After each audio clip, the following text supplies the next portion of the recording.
Savio Henrix, and as I told you, he's a major in army, and I was planning for it for so long, and today he got his time. So it was huge honor for me for training with him. And let me tell you something about Sir's journey is that so hardworking, as a family man too, and a major, and was in a rock band too. So if you want to know about the rock band story, please tell us. We started, jamming in, I think in class 10, and me and my schoolmates, and initially I increased my friend circle because of the music industry that, a lot of rock scene was there at that point of time. So I was more into heavy metal and metal rock singing and vocaling in that. So I was a part of two bands, that is I-Core Guwahati, and one was Avek from Lucknow. We specialized in Pantera, Megadeth, Metallica, and a lot of, gigs. And we were also hired by HMV for recording music in Delhi.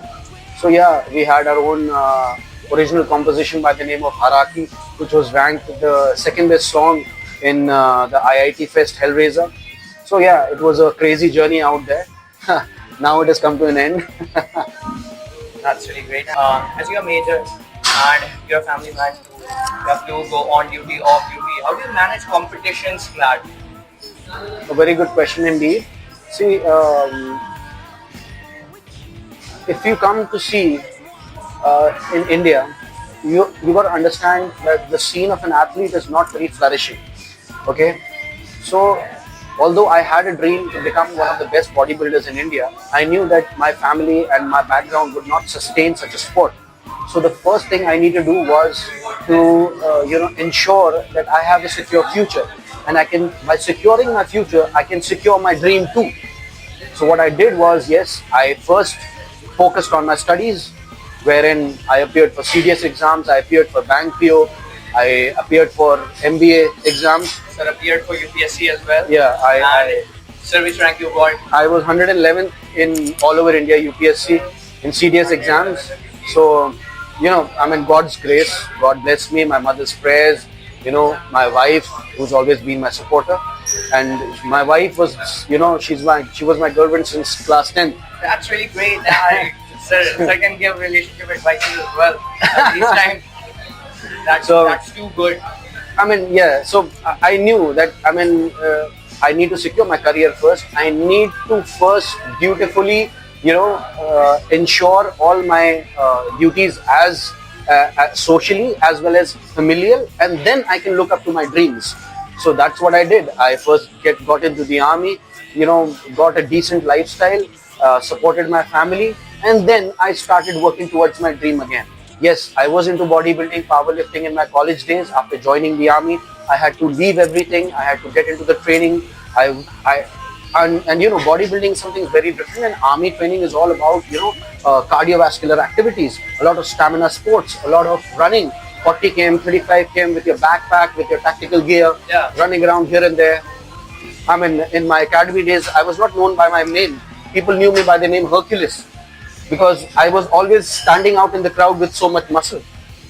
That muscle was causing me to get screwed or get punished even more, because people wanted to test me. Is this man really up to what he's, visualizing to be? Yeah. Is he strong enough? Now, they didn't understand that I build muscle by picking weights. My sports was something different. Here, they had to test your stamina. So I had to leave bodybuilding. I had to get into that sport. I lost a lot of muscle. I lost completely all my muscle in my training days. I got into all the activities. I passed all my tests. I became a lieutenant. I did all my duties. Then I became a captain. When I became a captain, then that is when I started to understand the system, and I could understand where I can take out time to work out again. So 12 and 13 was where I started to take out time again. And during that time, I started training 8:30 in the night till 10:30 when offices would close, the army was busy in parties, and people didn't know where I am. That's how I started my training. And then in the first, in 2015, first half is when I first competed in the army best physique. And that is when people came to know, okay, an army officer has come to compete in the army best physique, wherein army best physique was only for the services players. So there I came third, and that is where my competitive journey started. That's really great, and that's really inspirational. Always remember that when you're on the stage, you are not the prey, you are the predator out there. You are there to dominate. So whenever you will stand in a dominating position with a confident smile. Lats should be seen. And then it should not seem that you are dying out of it. Yeah. You are in a comfortable zone and you can fucking do it all day. Yeah. That's how you instill confidence in the audience. That you are in the zone. You're not dying out there. No. Stand out there. They'll ask you to do a pose. Okay. Lat spread. That's how you stand. Yeah. And before they say relax, give a fucking pose. And then you relax. And when you relax, stand in a dominating position again. Okay. Never say relax and you start slouching. No. Alright. You mean business. That's a professional fight. So always stay dominated. Alright. Okay? Double biceps. Again, your position of the legs, there should be no gap. That's how you keep the aestheticism. Okay? Your quads should be flared out. Correct. And there should be a little bit of a twist to your. This is what a classic pose is. Yeah.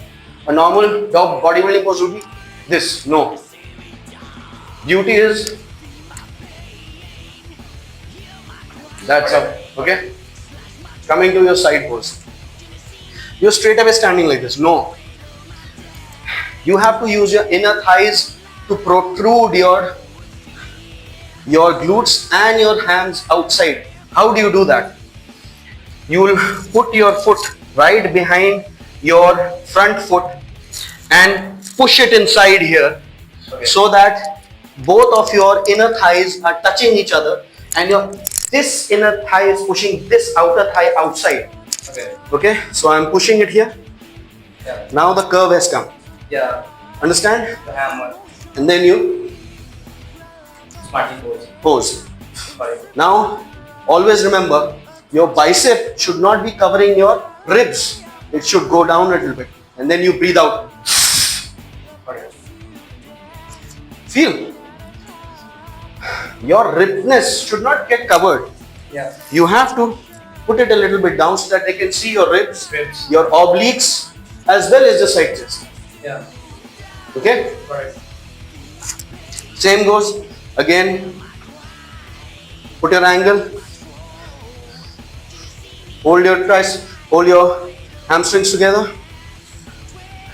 Take that dominating. Instill the audience. Look at me here. Now I'm going to hit the pose. Watch. Yeah. Correct. And then, Nice one. okay? Again, when they tell you to hold, squeeze. Yeah. Okay? And always use your hands to, you have to attract attention towards yourself. Yeah. How do you do that? You use your hands. People will think, oh, what is he doing? Yeah. Exactly. Okay? Go up, go down, bring those changes in your back, okay, in the camera, and then you take your pose. Yeah. Okay? Take your pose. Yeah. Okay? And the angle of your hand will not be this. It will be always towards the outside. Towards the judges, right? Yes. So that your tricep and your peak are angled towards the judges. Okay? If it is not angled, the curvature of the bicep will not be seen. Yeah. Okay? So you angle your legs, hold your glutes. Okay? Hold the angles of your bicep, angle it out, and then breathe out last. Okay. And then you hold 5, 4, 3, 2, 1. Same thing with your, again you back lats. Let them see your back. Yeah?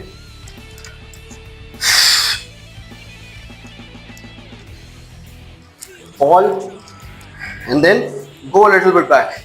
Okay. That's how, if I totally pull it, it will be flat out. If I go a little bit back, the curvature of the upper delts, the rear delts, everything will be seen. Yeah. Instead of pulling it like this. Okay? Pull, go a little bit.